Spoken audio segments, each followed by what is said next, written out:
Hello, Luke here. I would just like to take a moment to disclose upfront that we sometimes talk about sensitive topics in our podcasts, and in fairness to our audience, we will try our best to put specific warnings in the descriptions of each episode. Now on with the show.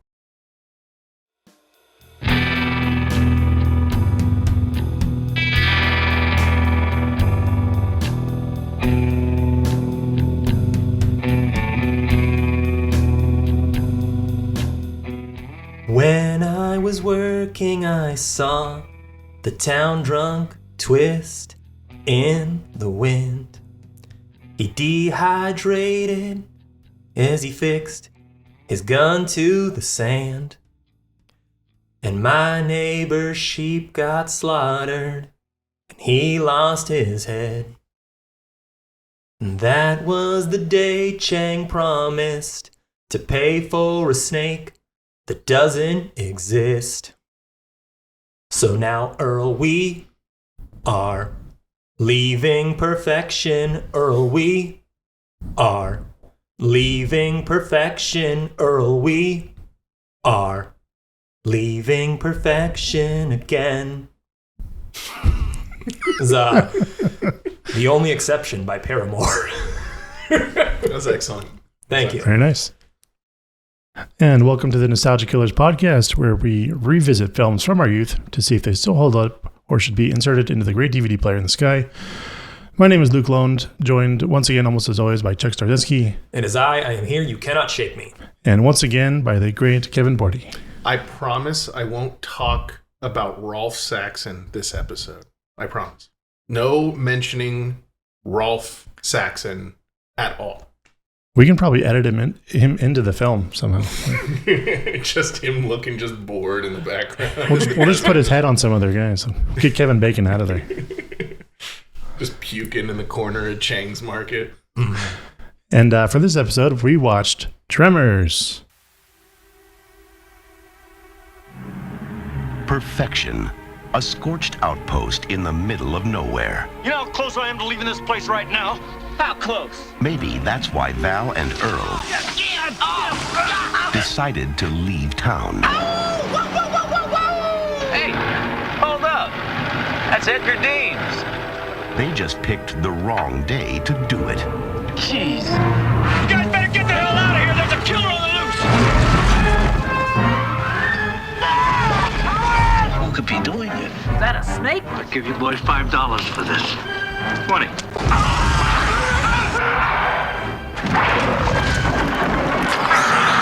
That's how they get you. They're under the ground.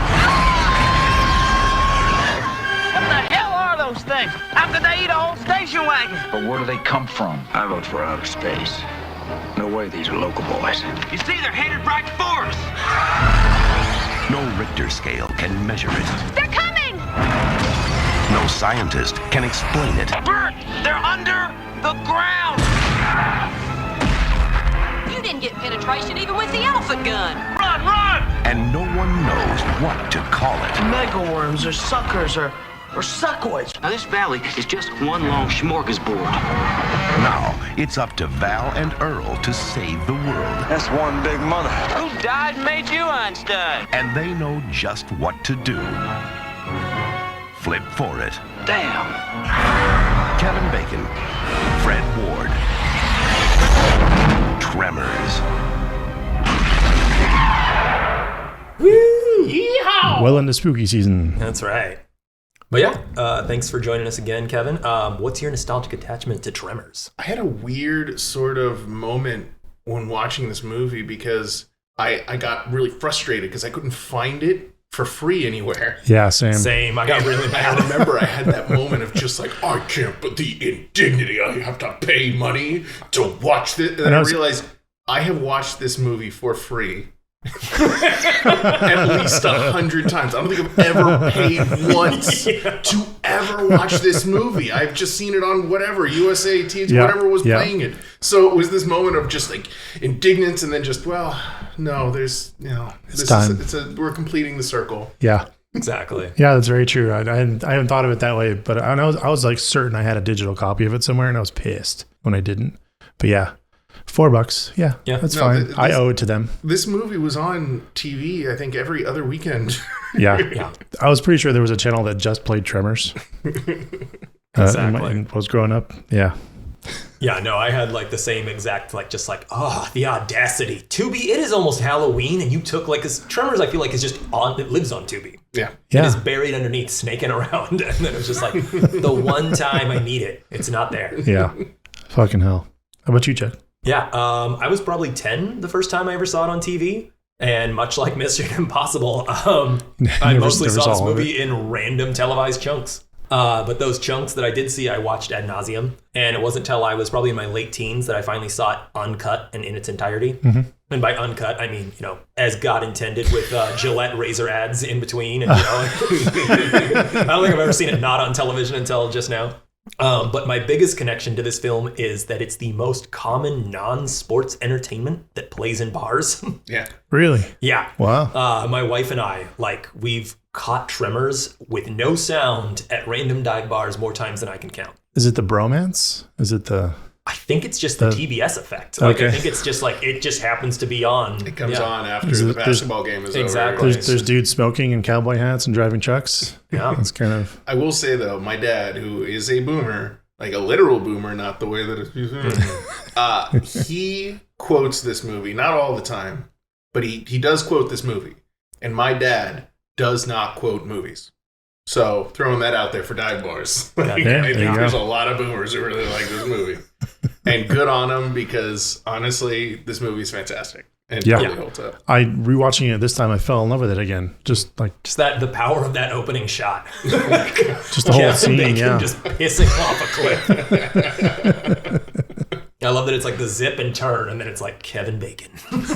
He steps into his title card. It's fucking beautiful. I was watching an interview with Kevin Bacon, and he was talking about this film and how around that time, even with the success of movies like Footloose, around that time, he was still looking at films as like, the next one is my last, the next one is my last. He's going, and he was dealing, I don't know if it was like financial troubles or personal troubles, but he was dealing with a lot.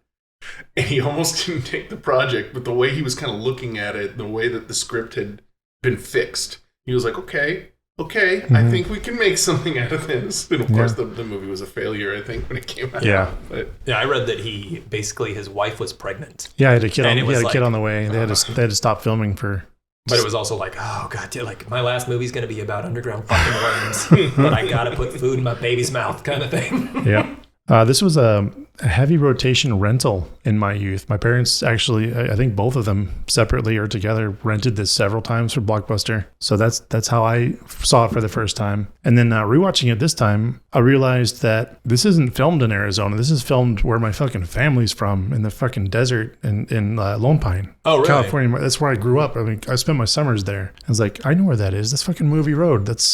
Yeah, it's not Arizona. But yeah, it just made me love it all the more, because I can like look over the hill and see like, oh yeah, I know my town's right over there. It's the next one over. Nice. Yeah, I come from a long line of desert rats. And I probably haven't watched this in the past 15 years because I, just don't watch TV and don't spend much time in dive bars apparently. But well,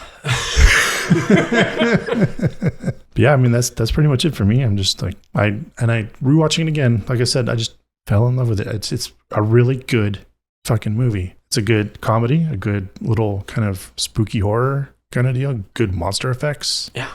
It's not until watching it for the first time in 15, 18 years that I have been able to appreciate some of the shots in this movie. Like, this was not a lazily made movie. No, not at all. Nope. They took some real thought and care and craft into like some of these shots, and I was kind of blown away by it. They constructed that whole little town. The entire thing. Like, Jesus.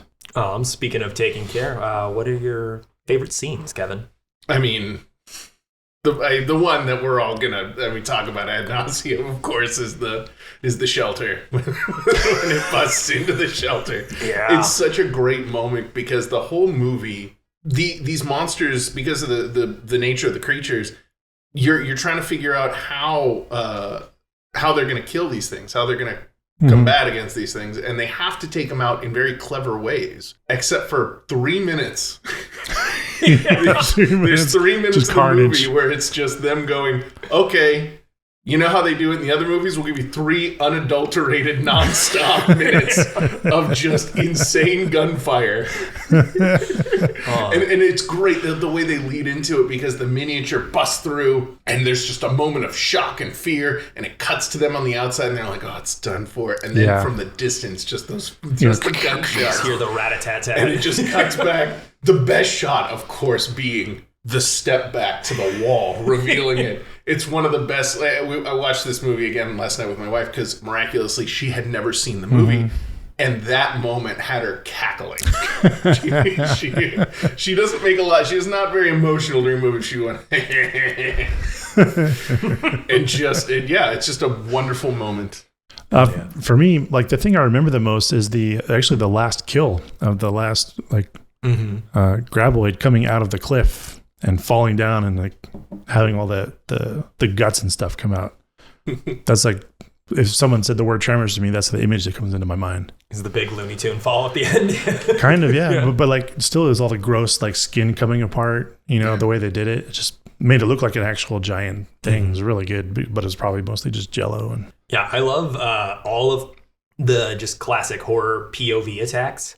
Like before we see the creature, those are my favorite moments in the entire film. That's my Deacon's Award. It's like the actual monster POV shot. Oh yeah. And it's actually, I can't tell if it's one person or if they have the 2 people in the board thing where they nail the camera to a board and they have 2 people the same carry it. Yeah. But yeah, it's fucking amazing. It's going along the ground. It's like, that was like, you saw that in all the movies back then. Exactly. But no more. No. It's like, yeah. I just love it. Especially like the doctor and his wife attack, where it's like they pull the Ford into the sand. And that's so good. Speaking, I mean, like having watched this as a kid, this kind of like, I never had nightmares, but when I thought of scary things, this is like, I think it's Fred up in the tower. And then there's the when they uncover the headlight of the car in the ground, like, oh, that stuck with me for fucking sure. No, there's so many good reveals in this. Like there's like, and then like when they're, trying to find the sheep farmer, they literally like lift his hat and it's just his decapitated head there. We've done short films like that since then. Exactly. Like, just like that, yeah. It's so campy. It's so perfect. It's so fucking fun. A moment that really sticks out to me, and it's weird because I remembered it so differently, is the rain of entrails during the celebration. For some reason in my head, that is like a defining moment of that movie. And in my head, as a child, I remembered it being like them just getting covered in guts. Right. And it was this weird moment where I'm watching it, and I'm like, oh, I thought they got absolutely drenched in entrail, like especially the little boy. Yeah. Like Melvin. Oh, yeah. I thought for some reason he got like covered in it, and no, it's just a little bit. It's unpleasant, but it's just a little bit. And I'm not going to sit here Mandela I'm going to say my memory is not that good. But that moment sticks out, and just all of those shots with the miniatures and how they blend it together. Yeah. Oh, it's so good. Oh, as far as like little things too, I just love how Val and Earl have to Rochambeau to do anything. Yeah, that's a good gimmick. Such a good gimmick for the whole film. Reoccurring bit throughout the whole piece. Yeah, we've only got 3 guests or 3 of us. Any other favorite scenes before we move on? I got plenty. I mean, I can go on and on. Yeah, I'll spend it now. But like the cliff shot of the last kill, if you watch it, like the whole thing's a miniature, and then they had to film, like Kevin Bacon is actually peeking over an actual cliff. So they actually filmed that whole thing in one place, but it's just like the line is obscured. So it's like one of the only like really big effects that they do. And there's no CGI in the movie. It's too old. Yeah. But like, it's amazing. I mean, if you still watch it today, it's completely believable. Mm-hmm. And yeah, I don't know. I can go on about that scene for probably too long. But my absolute favorite moment of bouncing back and forth between the miniature and the actors is in that scene where they're shooting it up, and they go from he's reaching for something, he throws a gun on the ground, and the camera looks at the gun. If you watch it really slow, frame by frame, you can see there's the clip of where that's a real, or a prop gun, but then it turns into a miniature gun as they're moving it up. It's so, like, unless you're watching it frame by frame, it is so smooth. Yep. Nice. The only thing that stinks about that moment is that weird composite shot of Michael Gross's back shooting the Tremor. It looks awful, but other than that, everything else about that scene is so well shot. I believe that was stop motion puppet though. Oh, was it? I think that was actually when they did that shot. Yeah. God, it just looks him just in front. Yeah. Ugh. Yeah. It was what they had to do. It's what they had to work with. They couldn't do greens. They didn't do any blue screen or green screen. So it was like when they did that shot and he's actually in frame, it's a puppet. It didn't work. Rare moment of something not working. I forgive it entirely. 2 seconds. Yeah. And then it's over. Like, yeah. Got any nitpicks or fixes? Yeah, my big one is the film literally plateaus when we get on our plateaus. It's like they are stuck on their fucking roofs for way too long. Yeah. I mean, it works, but it's like the movie just goes and it moves and it moves and it moves. And then we get up on the roofs and we're like, all right, instead of upping the stakes, we're just going to keep showing you the same stakes over and over and over again. And then the second they get off the roof and they get in the caterpillar, the dozer, it's just like 15 minutes and then we get on a rock. Yeah. when they got on the rock, I remember watching it the other day and just being like, no, we're gonna be stuck here again. I kind of always thought about that as the danger of it as being stranded. Yeah. I mean, that kind of up the stakes for me. Like, and to me, it didn't feel like too long before they start, fucking with the foundation. You know, because they have that great scene that they cut to in the other house. Yeah. But then not too far after that, that's when the building starts shaking. At one point, I love it when the roof caves in and they all just roll to the center. That's really good. Such a great action, just moment. Yeah, I kind of enjoyed it, but I can see what you're talking about. Yeah, but I mean, that's literally like a nitpick. Like, those scenes are still really fun. Yeah. But yeah, that would be my only thing is like I want more people thrown to the ground and having to run and do the whole thing.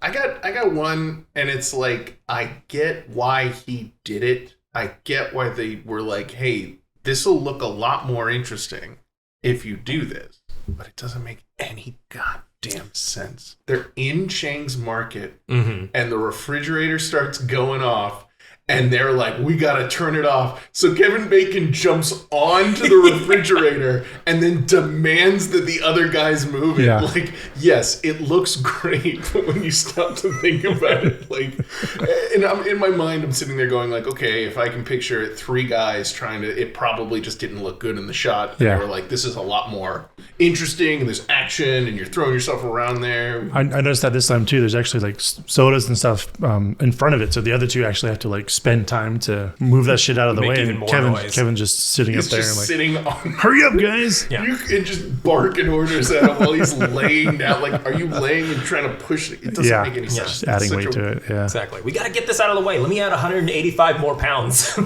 Just like a belly flop on top. That and the pole vaulting sticks double in length from when we first are introduced to them, and then they're just like 2.5 times their length perfectly. Yep.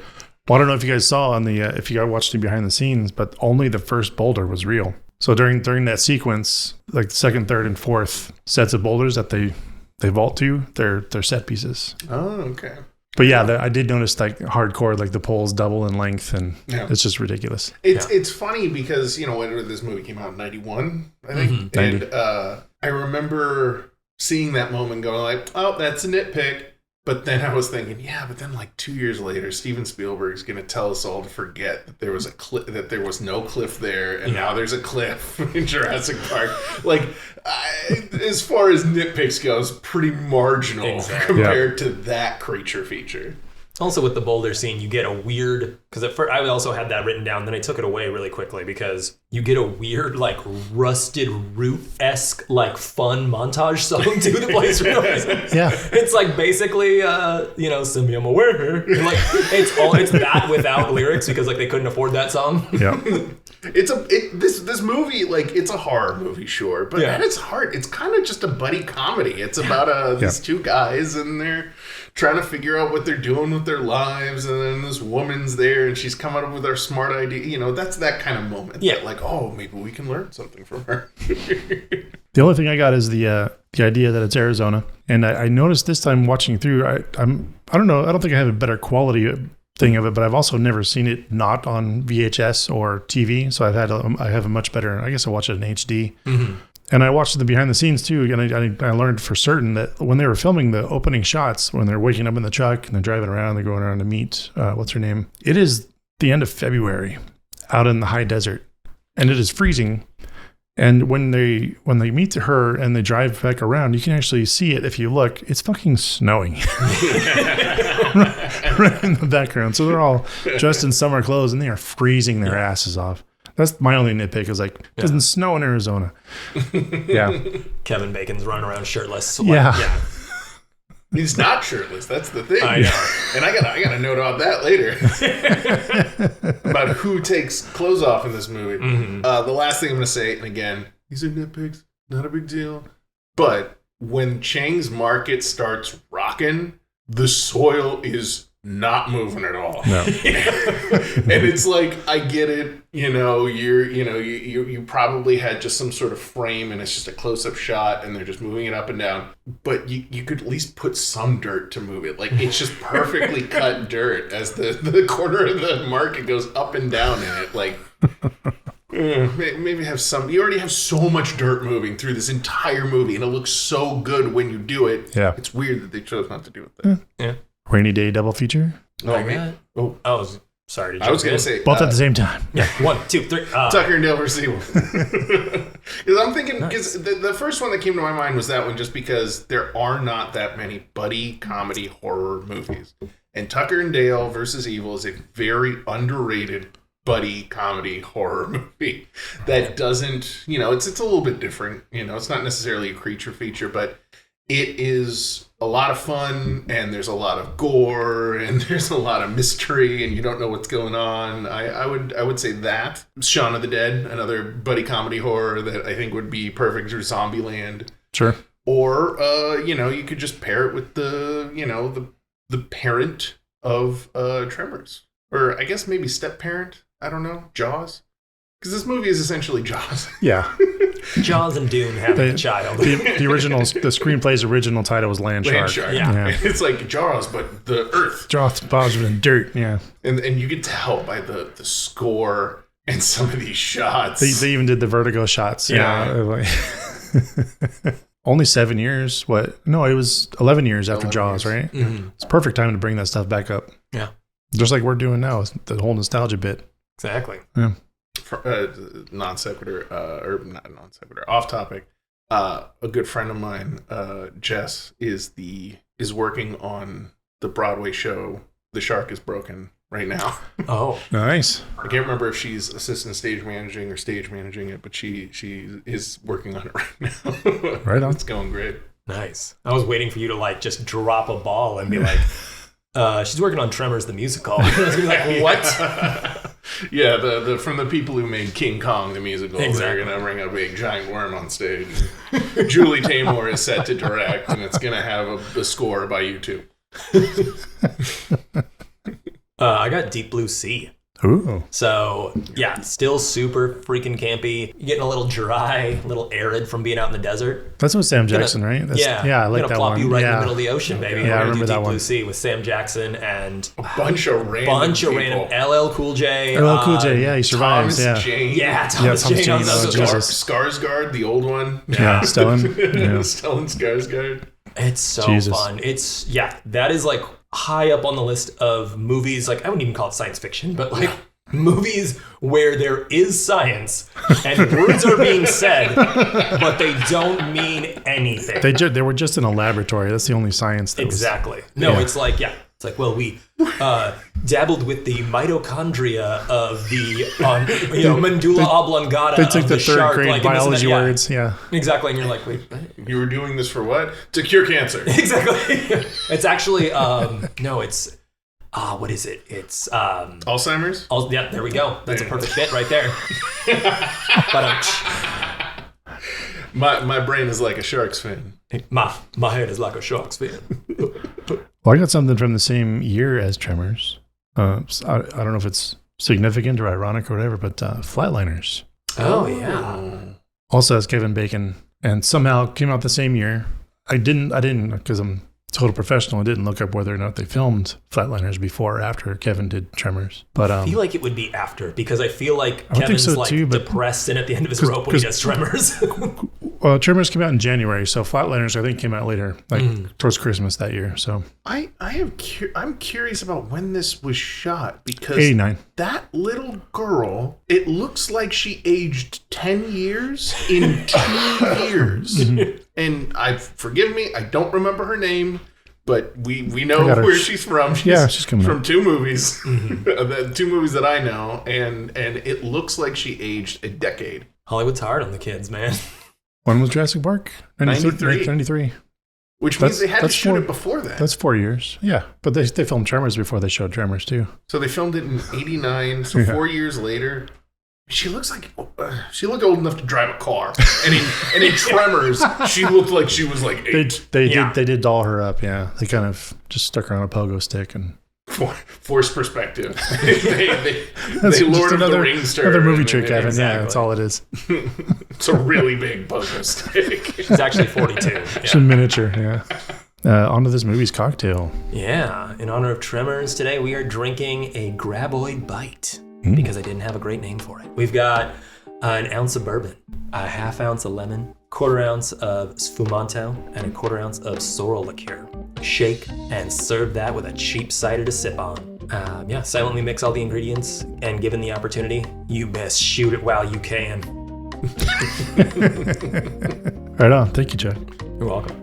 I was kind of curious. I didn't know if I was supposed to mix them or just take the shot. Yeah, you can do either way. I was actually I'll mix it for us. I wasn't sure if I was gonna drop it in like a car bomb. Yeah. It was less of a drink and more of like a knock. I didn't know what was in here.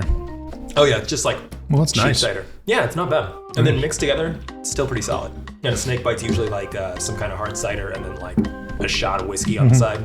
Yeah, I was and then people do Boilermaker. Yeah. Yeah, exactly. People drop it or they just pair them together. Oh, fucking Boilermakers are the worst thing I've ever had in my life. not drinking them, waking up the next day. Oh yeah. I've never had. I felt my brain rattling around in my skull. That's how dehydrated it was. And break. And we're back with Act 2, The Evidence Board. This film released in January 19th, 1990. Cost about $11 million. Opened to about $3 million. Considered a failure. But hopped right on that fucking Blockbuster train during the home rentals. Like just as soon as VHS took right the fuck off. This was right at the front. And I found $16.6 million. Yeah.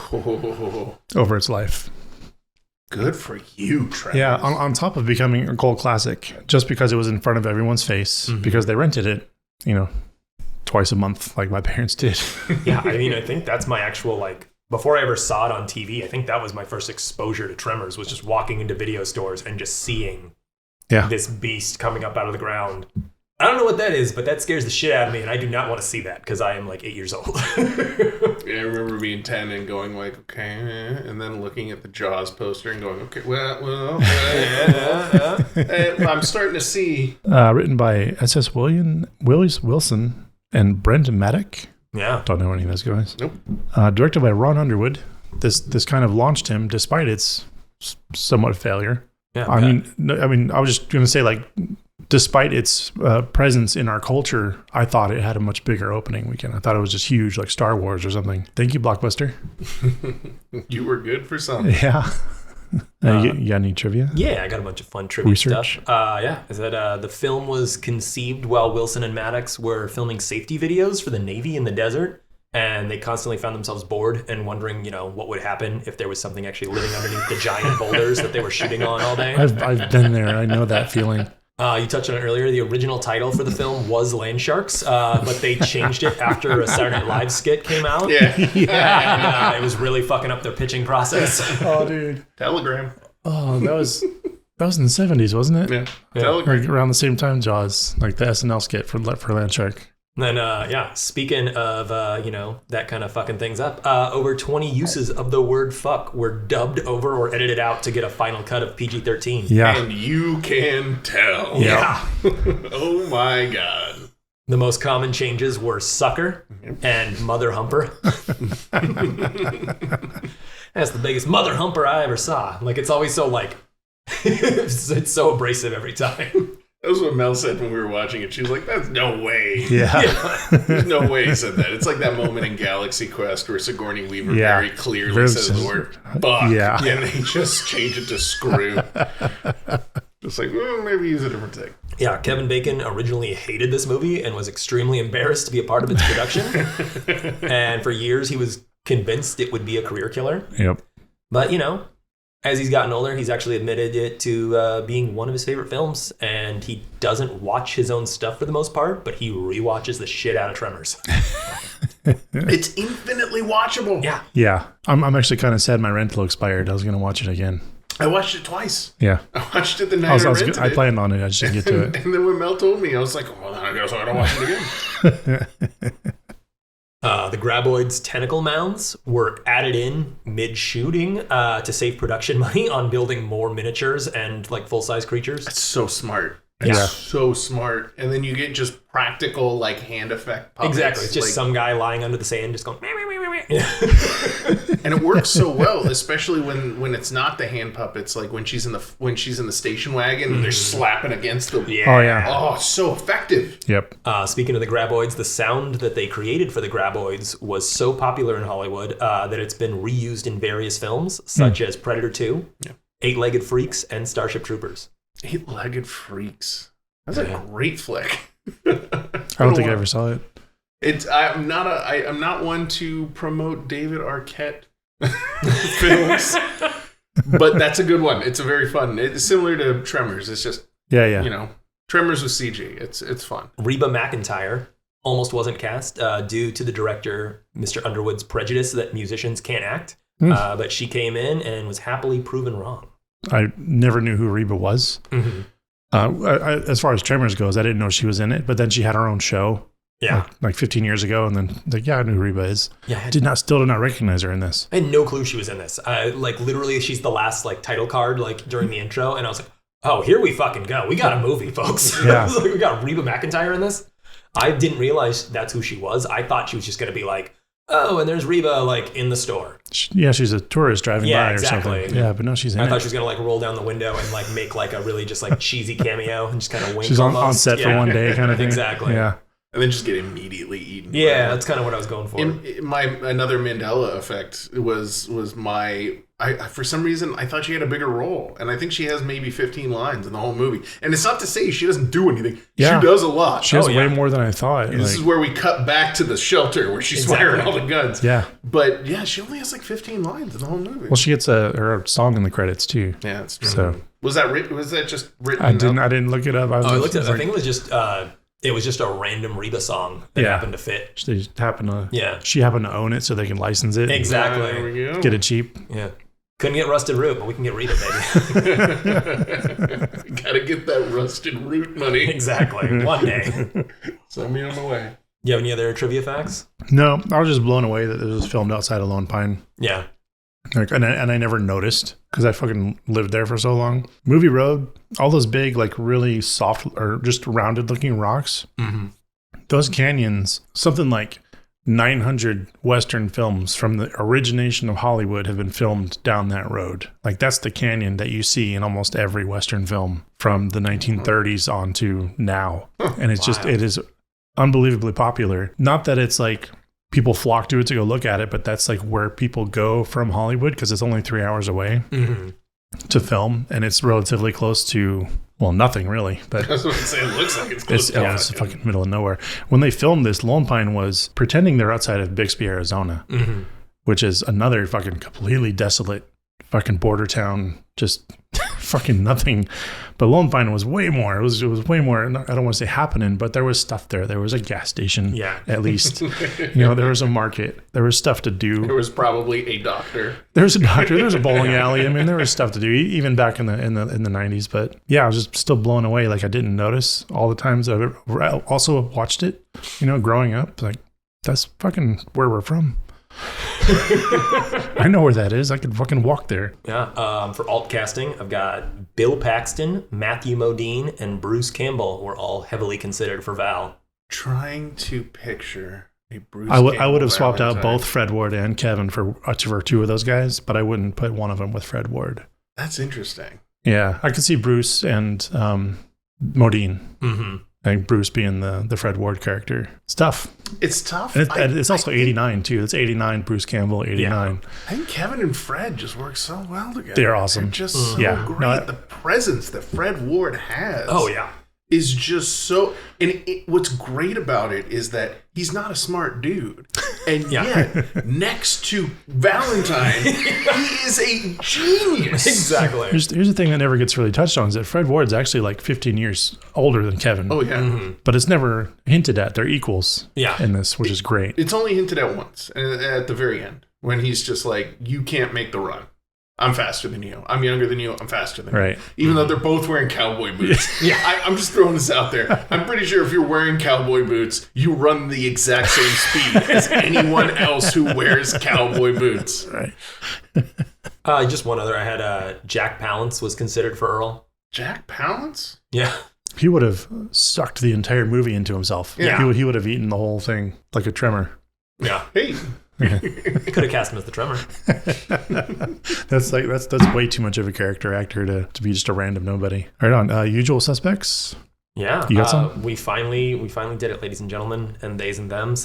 We got our 6 degrees of Kevin Bacon. I know the whole thing is based on the Kevin Bacon, the 6 degrees. I'm really good at that game too. So I've got Kevin Bacon is in Black Mass with Johnny Depp of Pirates of the Caribbean. He's also in Novocaine with Helena Bonham Carter of Fight Club. Mm-hmm. He's in A Few Good Men with Tom Cruise of Mission Impossible. And he's in Stir of Echoes with Alana Douglas of Ghost World. Earlier, we have Ariana Richards, the little girl on the pogo stick. Mm-hmm. Who's also the little girl in Jurassic Park. So we have a direct connection there. We also have Victor Wong, who is in Big Trouble in Little China. Yeah. That's another one. That's like maybe my second favorite John Carpenter movie. It's so much fun. Oh, yeah. And I got one last one just because Fred Ward, rest his soul. Yeah. He's in some bad fucking movies. That's one that I wanted to touch on. Fred Ward is in Road Trip with Paul Costanzo, who is in 40 Days and 40 Nights. And he's in Best Men with Sean Patrick Flannery of Boondock Saints. Right on. He's great in, I think it's Wrongfully Accused. Mm-hmm. With Leslie Nielsen. No, it's Naked Gun 33. He's the 33 and a third. Yeah, he's the bad guy. He's the bad guy. It's him and the woman who is the bad guy in Goonies. You know what I'm talking about? Yeah. That's all you have to say is the woman. The woman who's the bad guy in Goonies. The Fratellis. Yeah. The two of them are the bad guys in the Naked Gun 3, and they are fantastic. They're so funny. At one point, I think Frank Drebin has her tied up, or he puts one of her hands through each of the open windows, just rolls it up, and puts her head in the sunroof and closes it to trap her, and he's interrogating her. She's so good. I can just picture her voice, too. Like, what are you doing? Oh, yeah. We'd like to thank our executive producer, Addie Martinez. Woo! We love you, Addie. Thank you so much. Addie. We've listened to your feedback, and we'll try to see what we can spruce up this section, and then...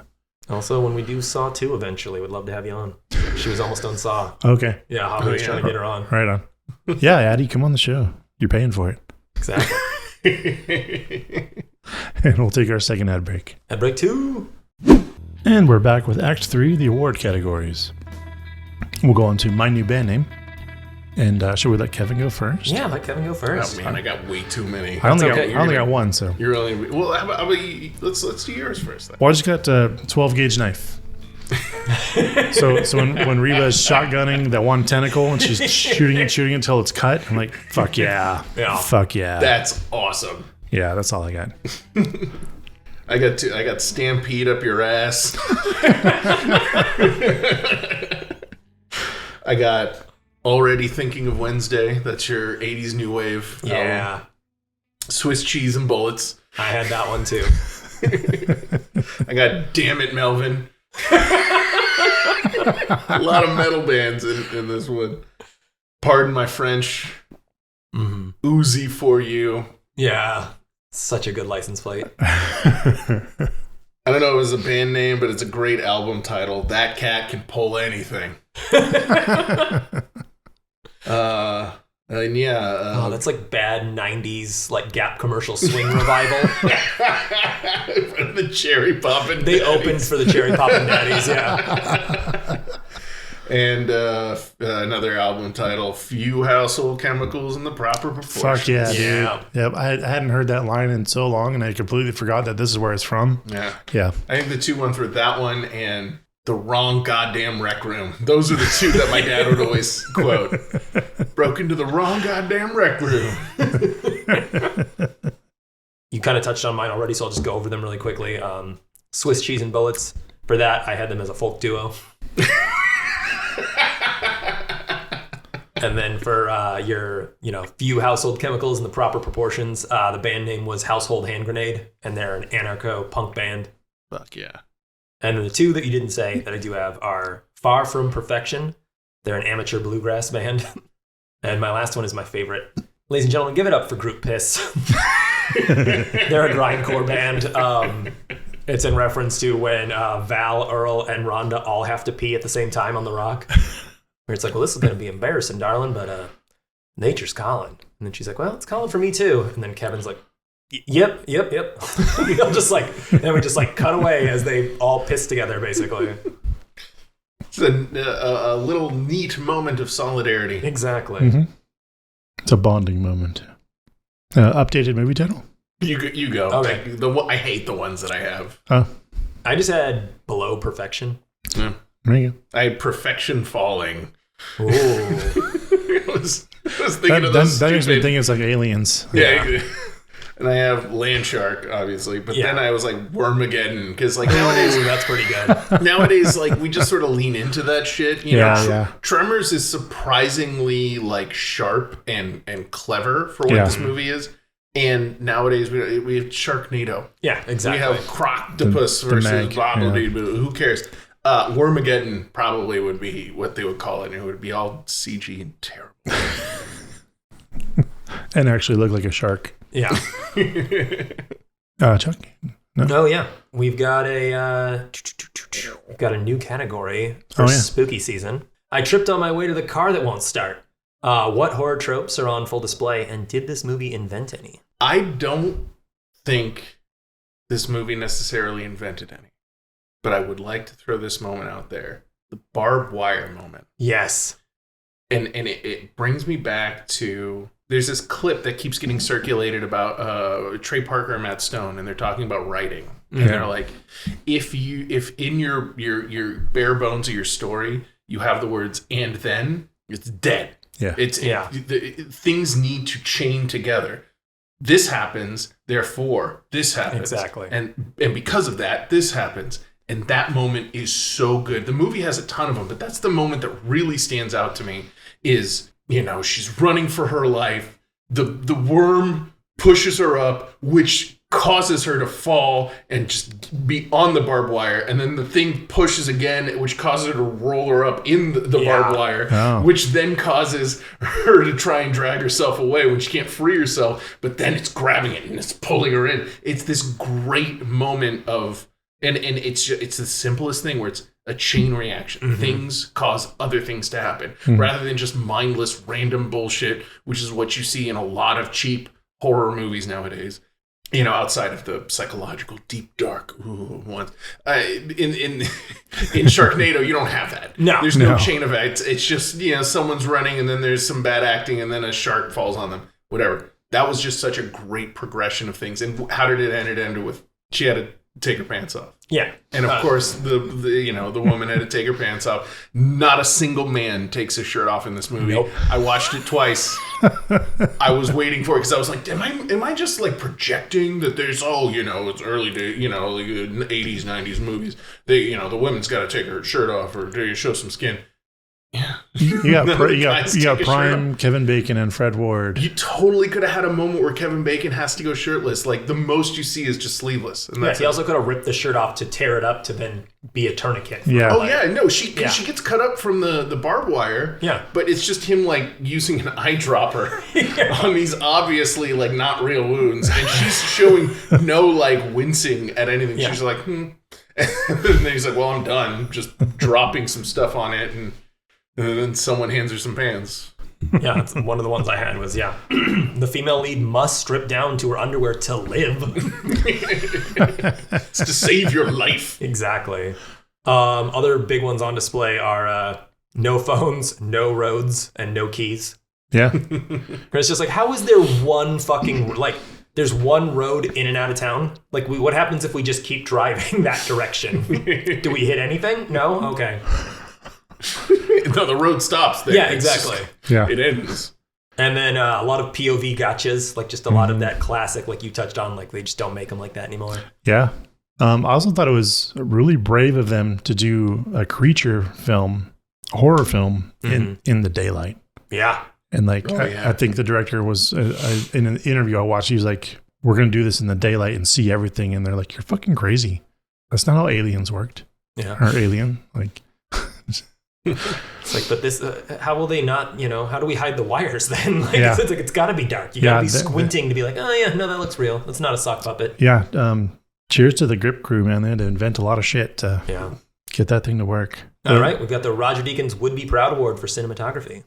The crane shot when they get to the sheep farm is so good because they're zoomed in, they catch the truck, and it's all shot in one take, and they zoom out. Oh yeah, they keep you can see the mountains in the back, but they keep them close to the bottom of the frame, and then they zoom out to show it, and then the crane goes back up again, and it shows a little bit. It's not a full bird's eye, but it's a little bit more of an aerial shot of them checking the farm. Love it. Yeah. Love it. It's the best shot in the Little whole movie. touches. Well, when you hire the crane, you do as much as you fucking can because it's only on set for a brief amount of time.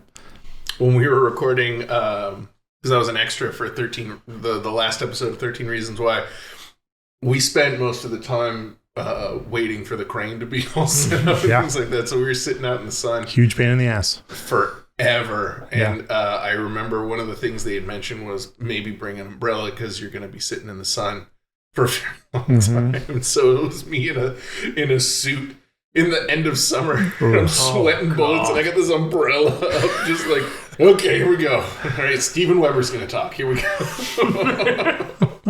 Everything else I've got is just, creature POV stuff. But another really amazing shot is there's a pull from the caterpillar tractor when they first see it. And like, you're like, oh, there's the caterpillar. And they do this beautiful pull back, which just shows how much desert is actually between them and the caterpillar. That's just a zoom. Like, that's how they used to make movies to reveal things. Yeah. They would shoot between things and then zoom back to show that you're not really there. Exactly. Yeah, they don't do that anymore either. So fucking good. Yep. I wonder if that's in Jaws. I wonder if they stole that from Jaws. Oh, they stole a lot. I know they did. I don't know if they did that one specifically, but that seems to me like a very much Spielberg.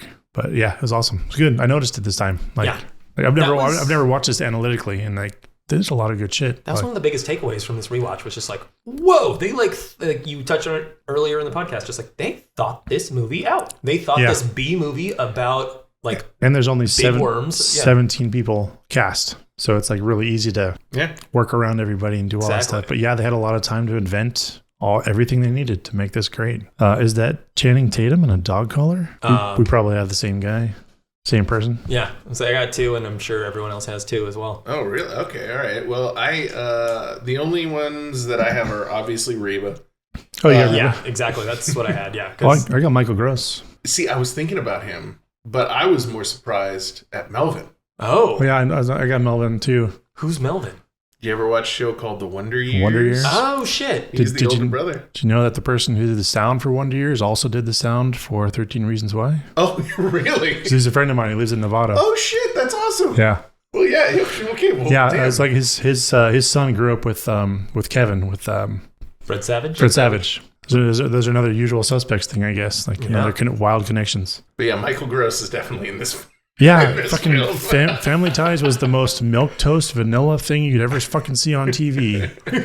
And then you got him having a blast, not only in this movie, but I think also in the 3rd, 4th, 5th, 6th, and 7th. Oh yeah, Michael Gross was all in for Tremors. Like he's in every single, any revival, anything they've ever done with Tremors. He's like, nope, sign me up. I haven't seen any of them, but I saw a clip compilation of all his parts from those, and he's having a fucking ball. Exactly. I think I've seen the first 3. I definitely remember 3 because 3 was just one of the dumbest.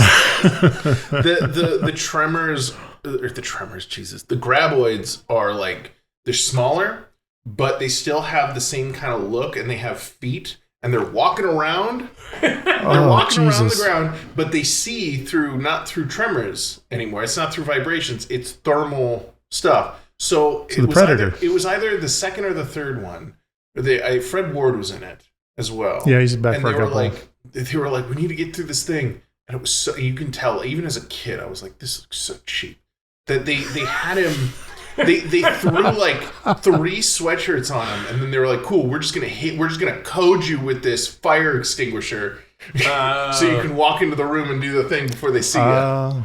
It's really dumb. It's really dumb. I don't remember if it's number 2 or 3, but it's one of those, and it's capital B bad. That's awesome. That's amazing. And then, aside from Reba, I had Victor Wong as Walter Chang. Yep. Like, I got so excited when I saw him. I was like, I had no idea he was in this. It was one of those, like, completely random, but totally fits. Mm-hmm. And I'm glad he's in it. Also, I'm glad they listened to him, because, like, originally, that's another, I guess, like, trivia bit, is originally the store was going to be Vietnamese. And he's like, well, I'm Chinese. Can we just make it a Chinese name for this? And they're like, yeah, sure. And then I'm glad that it was like, so he just, like, he got to, like, feel more at home in the character and have a little bit more, like, earnest connection to it, as opposed to, like, all right, playing, random Asian person. Okay, here we go. Yeah. It was like, no, like, let's make him Chinese, because I'm Chinese. It was the 80s, man. Yeah, exactly. It was the worst time. Hands down, best death in the whole movie. You hate to see him go. Yeah. But man, is it the best death? It's a sailboat. What are the themes or bigger messages? I think the biggest theme of this movie is that Jaws was great. Jaws is such a great movie. Yeah. And this movie's great too, but Jaws was a really great movie. My takeaway was that I miss smoking. Yeah. Yeah. a lot of really good, perfect, like waking up in the morning to have that first one. Fuck, I missed that. Yeah. Yeah. There's a lot of thinking cigarettes in this movie. Yep. There's a lot of, like, every time we hit conflict, it's like, let me light this Lucky Strike real quick, and then, okay. We're getting on the roof. Thanks, nicotine. Yeah. Smoking used to be the thing that people did to kind of seem like they were cool, and then it was they were edgy or badass, and then it was slowly phased out. And now, if you see something where someone's vaping, it's the opposite of all of it. Yeah, exactly. It's like, oh god, that guy's fucking vaping. Jesus Christ. For mine, I had community is everything. We live and die based on the people and culture we surround ourselves with. So I feel like that was what they were trying to kind of, like, if there's going to be anything to it, it was kind of like, these boys were going to leave. They were going to, ditch out on their small town. And it's like, no, the small town needed them. They needed to band together. It takes a village. It takes a village to kill a sandworm. Stop a prehistoric sandworm. It's also something just really quick. I don't know where else to fit it in. I love this movie for the sheer fact that they don't explain anything. Yeah. I miss that in films. I miss like, there's don't need all the answers. You don't need all the lore or I love there's a speculation backstory. Scene where it's like, are they aliens or where they're prehistoric? Where they come from? No one knows. No one cares except for the sequels. I was about to say, my guess is in the sequels, and that's what happens when you turn something into a franchise. Yeah. You got to look into every aspect of it. 7 though. Like, nobody wanted it after the 3rd. Do you know what year the last one was made? I think 2006. 15. Because that was sooner? 19. The last one I saw when I was doing a search for a very special game we're going to play later. 2020, I believe. That's right. It's I forget the name, but it's Tremors something, and it stars, of course, Michael Gross. Oh yeah. John Heder or Heater. John Heder, yeah. Oh no, Napoleon Dynamite. Yeah. It's him and Napoleon friggin' Dynamite. I didn't recognize a single other person in that cast. Yeah. But it's him and goddamn Napoleon Dynamite taking on the Tremors. Oh, Johnny boy, just take your Napoleon money and run. Like, it's like, yeah. Onto the Hans Gruber Death Fall Award. What was the greatest fall, the greatest kill, the greatest? I think you said it earlier. Yeah. It's just the one that stuck with me. I mean, I remember them all. So good. At some point, up until some point, I thought there was all one. I didn't realize that there were 3 in the film, or 4. There was 3, right? No, because the first one, there's 3. So the first one runs head on into... No, there's 4. There's 4. Yeah. There's 3 left. There's 3 that they have to take down. Yeah, the 3 that they have to take down in clever ways. Exactly. And one thing. They give us a little commando. Exactly. You touched on it just a second ago. Yeah, Chang's death. Like, probably like my least favorite actual death in the movie. But as far as like sheer just mechanics and fun and all of that, it's like, oh yeah. Like you see him get completely gobbled up. Like right before he gets pulled out of frame, he's waggling his hands like this, and it's like, that looks pretty stupid. And then you see one of his legs go up. Yeah. And you're like, oh no! Like, it doesn't matter how cheesy some of his motions can be. This looks painful as shit. Yeah. Controversial hot take. Yeah, I don't know how hot of a take it is, but this is the greatest day of Bert and Heather's lives as doomsday preppers. Finally, it happened. Stand your ground law type of people. Like this is like what they were meant to do in the world, and like this is it. This is their time to shine. And yet, it's the one thing they weren't prepared for. Exactly. I really felt for him this time when I never really paid attention to it, but this time he's like, I prepared for everything. Except for them coming up from the fucking ground. It's like, oh yeah, I feel you, buddy. And then as far as like, I guess an actual hot take, because it is a child, Melvin should have died. I felt so blue-balled by it not happening. Like, because they set it up so many times. They're like, he's thwapping the basketball, causing vibrations. It's also literally, there's a line, I think Fred Ward says it. He's like, Melvin, someone's going to kick your ass one day. Well, and it's like, I wanted it to be a sandworm. And then Melvin he climbed that pole so goddamn fast. Yeah. Because it happened, and they spent 2 seconds walking outside, and he's already at the top of that, was it a pole he climbed? I don't remember what it was. A basketball hoop or something like that. Yeah, that. Even for a child, that would take longer than 2 seconds. Oh, yeah. Especially if your leg is wounded, because there's blood coming from his leg. He bit him, so it's like... Did anybody else notice that Melvin's place was kind of the nicest place in town? When they're he was the rich kid of the town. Exactly. They're like pumping out his septic tank. And he's like, now boys, watch out for that carpet there. He's got the fake AstroTurf grass wrapping around his porch. That's another nitpick I forgot. The septic tank. So like think of like the tap on the side of a house. If there's a looseness on that, the water's going to spray out. But that's because the tap is going out. If suction is pulling something in and there's a leak, air just gets into the tank. That's a good point. Yeah, that's the whole point. There's no reason it should be shooting. I thought it was just that it was... Unless they're pumping shit into Melvin's septic tank. Like, we got this thing of shit right here. Let's just pump it in there and fuck with him. That would be funny. Doesn't make sense. They're always talking about going to Bixby as their saving grace. And if you're looking up to Bixby, Arizona as your saving grace, you're already fucked. There's just let the monsters eat you. Talk about a shithole, nothing mining town in the middle of nowhere in Arizona. Jesus. One day. Sorry, Bixby, but one day we're gonna make it to Benicia. Yeah. Bixby is somewhat famously where Doug Stanhope has kind of set up camp because it's fucking cheap as shit to buy a house there. It's where he does all his podcasting, all his media production and stuff. So. That's it's kind of become famous. There's still nothing there. There's one bar, half a gas station, and Doug Stanhope. Doug Stanhope's not allowed in any of them. One day we'll make it to Vacaville. Exactly. I'm looking at you, Barstow. I'm kissing the map. Roner Park. One day. We've already talked about all the sequels, but is it time for a reboot? Absolutely. Time for another Spider-Man? No. Leave it alone, and then just bring it back to the movie because especially recently with the strike and everything, they were bringing back movies, not just in like a cult format, but in like, hey, we're gonna have this screening for a little while. Bring it back that way. Oh yeah, for sure. I will pay again to see this movie on a big screen. I love this movie that much. Give it another box office run. Let's see how it goes. Yeah, I like that. I think you should sit down. You should think really long and hard about a script for another Tremors film, and then you should take whatever money you were going to spend and just give it to Michael Gross. Like, don't make the guy come out and say like.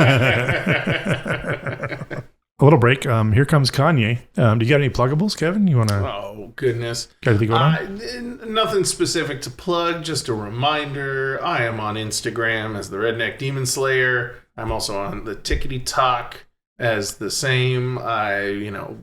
Funny sketches, anime-based content, silly fun. Got some merch coming soon. Yeah, come join me there. We never agreed. Did we agree on a Sonic Death Monkey? Oh, I thought we were doing creature features. Yeah, creature. Oh, we did. Okay, good. Creature features. I forgot. Yep, the Sonic Death Monkey top 5. What are your top 5 all-time creature features? I got an OLI, but I think everyone's gonna hate my OLI because it's so good. Uh-oh. But it's outside looking in. Jurassic Park. It's a great movie. Very fun. I watched it to death. But if I had to pick my favorite 5 creature features, we're going with The Birds. We're going The Descent, Jaws, The Thing, Alien. I think that's nice. For me, that's... And The Descent, I feel like, specifically gets slept on a lot. I've actually never seen it. Oh my God. Do yourself a favor this month. Find Check it out. Yeah. It's got to be on one of them, Prime. I've heard of it. I know whatever. it exists, but yeah, for somehow I never saw it. Everything about that movie is fantastic, but one of the things I like the most about it is that while there is a creature and it is scary, really the terror is the claustrophobia. Mm-hmm. Okay. Oh my God. And I remember, I think it was last year for Halloween, I was watching it with my wife, and even she was starting, she doesn't get emotional, but even she's squirming like, oh. It's about, and it's great. It's not an all-female cast, but it's mostly a female cast. Okay. And it is about female thrill seekers. And one of the things they do is they go spelunking. That's what I started to remember this. Tight corridors. Oh, yeah. Oh, Jesus. So good. The documentaries about that shit's scary enough. You want me to go? Sure. You want to go? I can go. You want to fight over it? Yeah. All right. Let's Rochambeau. Oh. All right. Does that mean you go first? It was great audio content. Yeah, exactly. It's amazing. I almost wanted to see what you guys were throwing, but now it's like, no, let's just leave it a mystery. Let's just leave it just a gap in time. Chuck got scissors. I threw paper. Yeah. That's right. Well, no, you both threw scissors the first time. Oh, yeah. Did the fake out. Yeah, I can go. So for my top 5, I've got number 5. I've got the 1988 version of The Blob. Nice.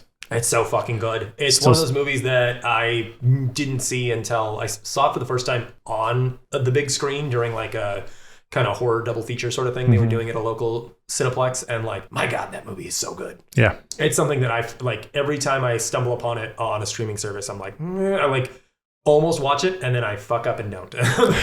But you know, for spooky season, I got to rewatch The Blob. Number 4 is Night of the Creeps. Which is an 80s movie about basically mutant slug things coming to Earth and taking over people's brains. It was the basis for Slither, which is like James Gunn's like kind of bigger horror movie. But this is like, you know, Slither's basically just an homage to this. Number 3 is The Thing. Number 2, also, you know, no explanation necessary, is Gremlins. It's a good one. They are creatures. Yeah. Good effects. And then my number 1 is very slept on, and I will praise this movie till the end of time. It's The Stuff. So it's about an alien substance that comes from outer space. And the first thing we do when we find it is we decide to taste it. And we're like, holy shit, it's delicious. And so without looking into it or researching or doing anything, we start marketing it. Capitalism was the real creature. Exactly. All along. Yeah. My number 5 is Leviathan. Oh. You guys remember this one? Yeah. Peter Weller. A deep sea aliens ripoff. Also came out in the same year. I was surprised. I knew they were close, but I didn't know they all came out in the same year. Also came out Deep Star 6 and The Abyss, all in 89. All 3 of these movies where they go underwater deep in the ocean to find an alien when there's creature features. But the Leviathan, I remember very specifically because the creature like consumes some of the crew and their like faces are sticking out of its ribs and shit. I was like, yeah, it scared the shit out of me as a kid. Number 4, The Fly. Yeah. I assume you mean the Cronenberg one. Yeah. Number 3, another Peter Weller film, Screamers. Oh, I don't think I've seen that one. Yeah, I don't think anybody did. It's post-apocalyptic nuclear. The creatures are little droids, but they're evolving and they eventually turn into a little boy. Oh. It's not to spoil anything, but it's like they start mimicking the humans in order to get into the humans in order to kill them all. I remember that just being a great thriller. Great, like... Oh, 95. Yeah, 95. Then my number 2, I mean, 2 and 1 are very simple, but 2 is Predator, the alien makeup. Just fucking loved it. And then number 1, you both have it, The Thing. Yeah. The Thing will always stick in my mind as the epitome of... It's just like it's like the golden standard of like any kind of effect work, and it's just Yeah, I don't know if they knew what they were doing. I don't know if they realized that they were setting that standard when they made that movie. Holy shit, did they? Yeah, everything's based on that. Everything about that movie is so uncomfortable and yet so much fun. It's one of my favorite horror movies of all time. That and Alien are the two that I always come back to. Right on. Who do we think won Tremors? For me, Fred Ward. Oh, yeah? Yeah, he's fucking great. He's slightly more charismatic than Kevin Bacon somehow. Like, I know. Even though Kevin's like the quote unquote like young, sexy guy who gets the girl and all this, it's like, well, I think Team Fred. Yeah, I think it's more of the age thing. I think Fred Ward just had more like under his belt. He knew how to be that kind of more charismatic, friendly guy. I kind of agree with you. But I'm going to throw another name out there just because I thought she did a good job. Finn Carter as Rhonda. Yep.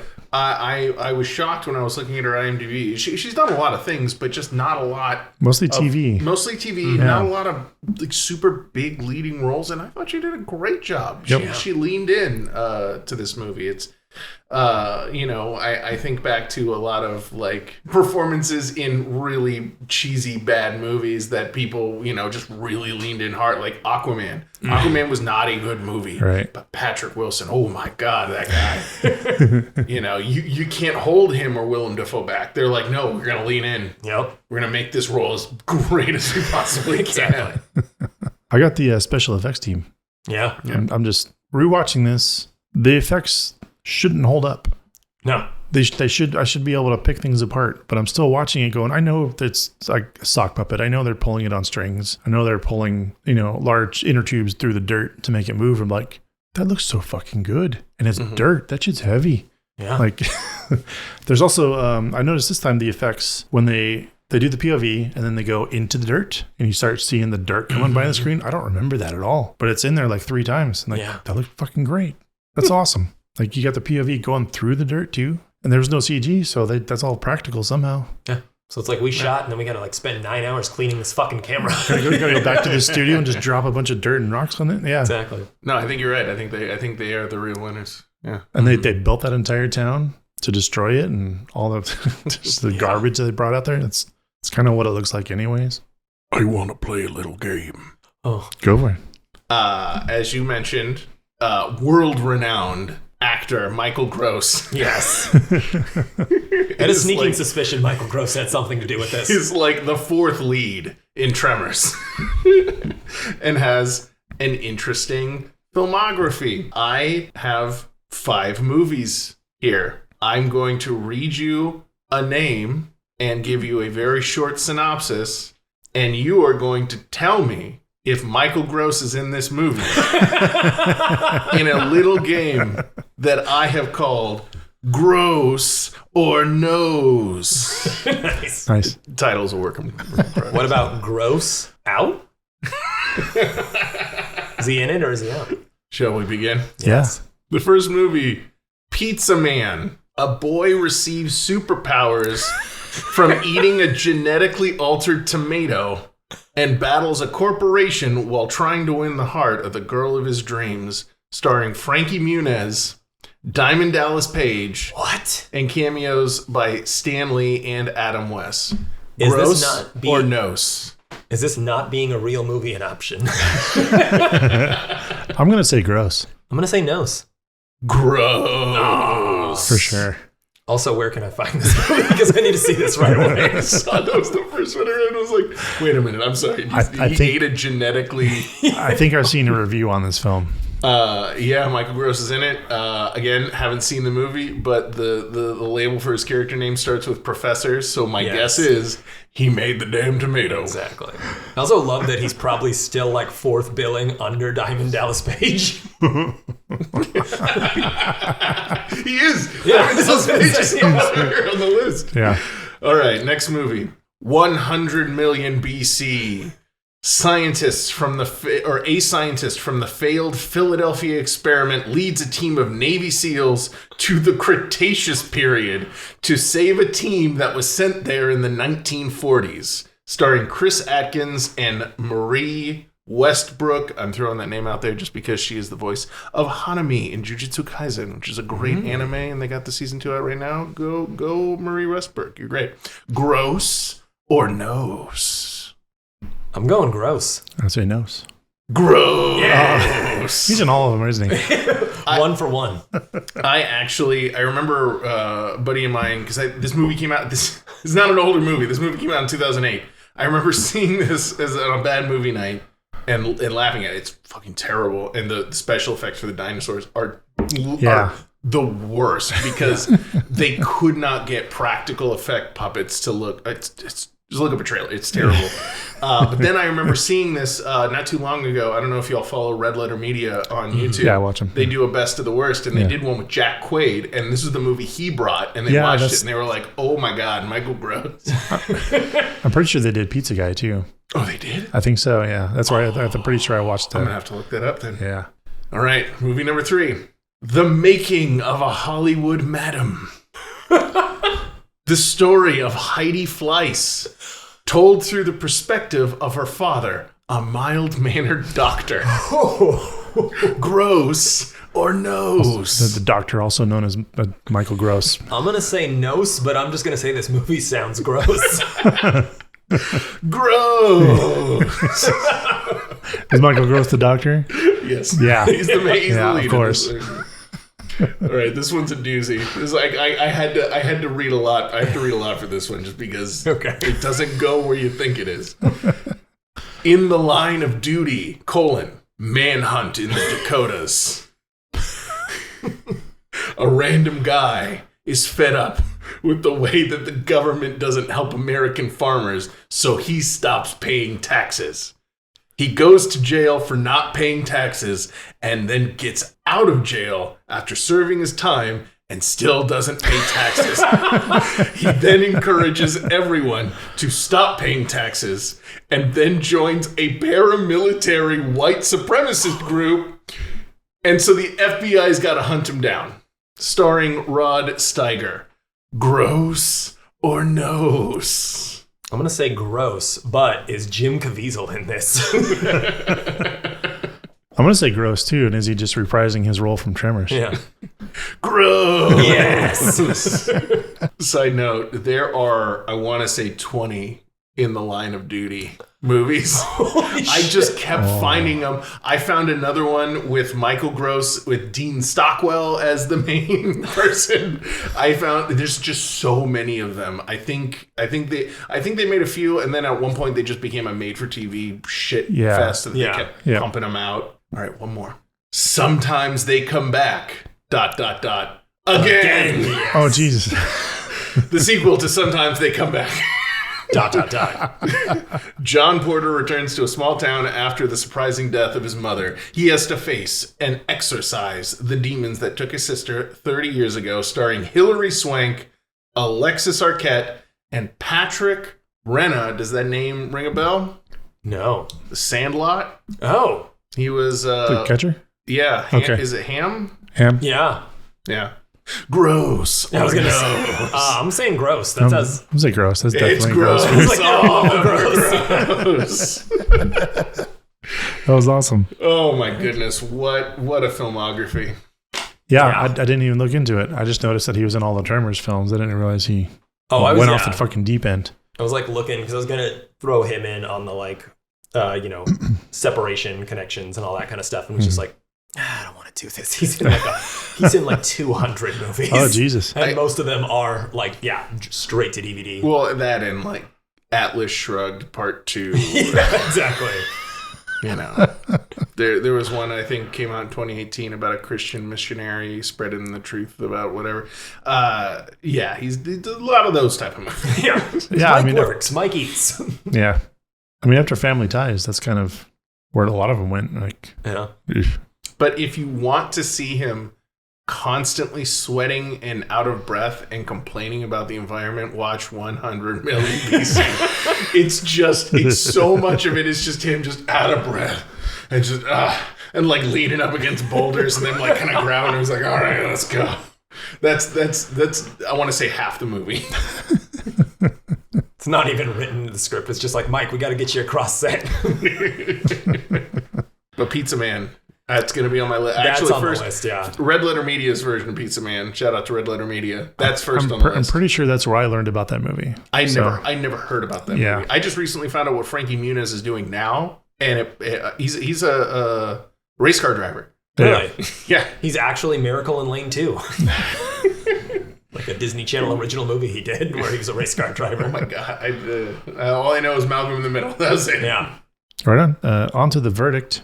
I think we're all pretty... Yeah, you gotta let Tremors live. Let it live. At least the first one. This is I'm letting it live. This is such a classic. Yeah. It I don't know if it defined a genre, but it like buoyed, cheaply made, great horror films. Yeah.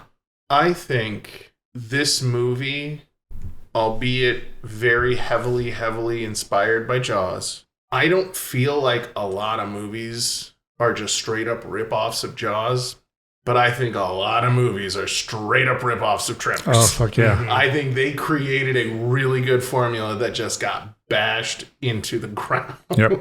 But they genuinely don't make movies like this anymore. No, and like when they do, way. it's like such a shining beacon of joy in the sense of like, yeah, it's like not everything has to be, completely thought out and an amazing concept, but if you take the stupidest idea you can come up with and have fun with it at least, that's all that matters. And this is put heart and fun into something. That's all it is. Yeah, and this is fun. Like the relationships, the banter, everyone. There's one big family already, anyways. Exactly. They all know each other. They developed the characters so quickly in front of your eyes. You didn't have time to think that anything could be wrong or like these people don't know each other. One of the things I love the most about horror movies is that as an audience, maybe it's just the genre. I don't know. We just are much more willing, I've found, to empathize quicker with characters in horror movies than in a lot of other genres. Because we know the genre, so it's like we're already kind of clued in.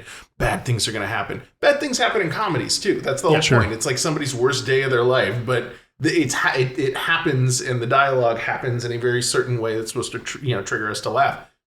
But in horrors, you can empathize with slovenly idiots who don't know their ass from a barn door. Yeah. And you're right there with them. Yeah. I love it. And this movie was a great reminder of that. At the end of the day, it just has heart. Like, there's nothing worse than a movie that, like, you can't empathize. Like, there's nothing worse than, like, like the torture porn of, like, the late 2000s where it's like, oh, I'm supposed to not empathize with this person because I want to see them get cut or whatever. So like Tremors 2, 3, 4, 5, 6. Exactly, probably, yeah. And then on the other side of that, it's like, yeah, having fun with a goofy concept. Like another thing, like one of my least favorite things on planet Earth film-wise is when you've got a really goofy, fun title or concept, and then that's as far as you got. And you just phone it in, and everyone looks like they just showed up on set to have a bad time. Yeah. Like what comes to mind is Velocipaster. Oh, like silly concept, silly title. No one's having a good time. It's just like, oh, we're going to walk around this section of the woods for a couple hours and Mike's going to roll camera. Didn't even have the heart to like build a dinosaur. We're just going to get that thing from Home Improvement, or almost said Home Improvement. Tim Allen is not in this. He's not the dinosaur. But Home Depot, just like the inflatable dinosaur gag. That dinosaur was caught selling cocaine in Kalamazoo back in the 70s. And snitched on everyone. Real quick, before we finish up, can I just say I blanked on one of my absolute favorite lines in this entire movie. It's so unmemorable. I'll just say it. It's pretty poorly written, and it's so badly written that I don't think there's a way you could say it and not sound funny. But when Fred Ward says, "That means we're stuck," that pisses me off. That was a speed bump in the whole. I was laughing so hard. I had tears coming. I was just like, that is unbelievable. Was that an overdub? It looked like he said that. I know he had a lot of line changes and overdubs to... It might have been. Change it over to PG-13. I might have been, but the lips, I don't know. It looks like he said... I mean, it looks like he said it because it wasn't obvious. But yeah, I did notice like, what?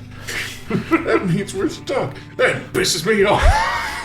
Like, thanks. Thank you, Fred. Thank you, Fred, for announcing your feelings rather than showing them. Yeah. Awesome. Well, thank you for still listening. I have been Luc Londe. I've been Chuck Starzenski. I have been Kevin Bordi, not Rolf Saxon, Kevin Bordi. And we have been the Nostalgia Killers. Bang, bang.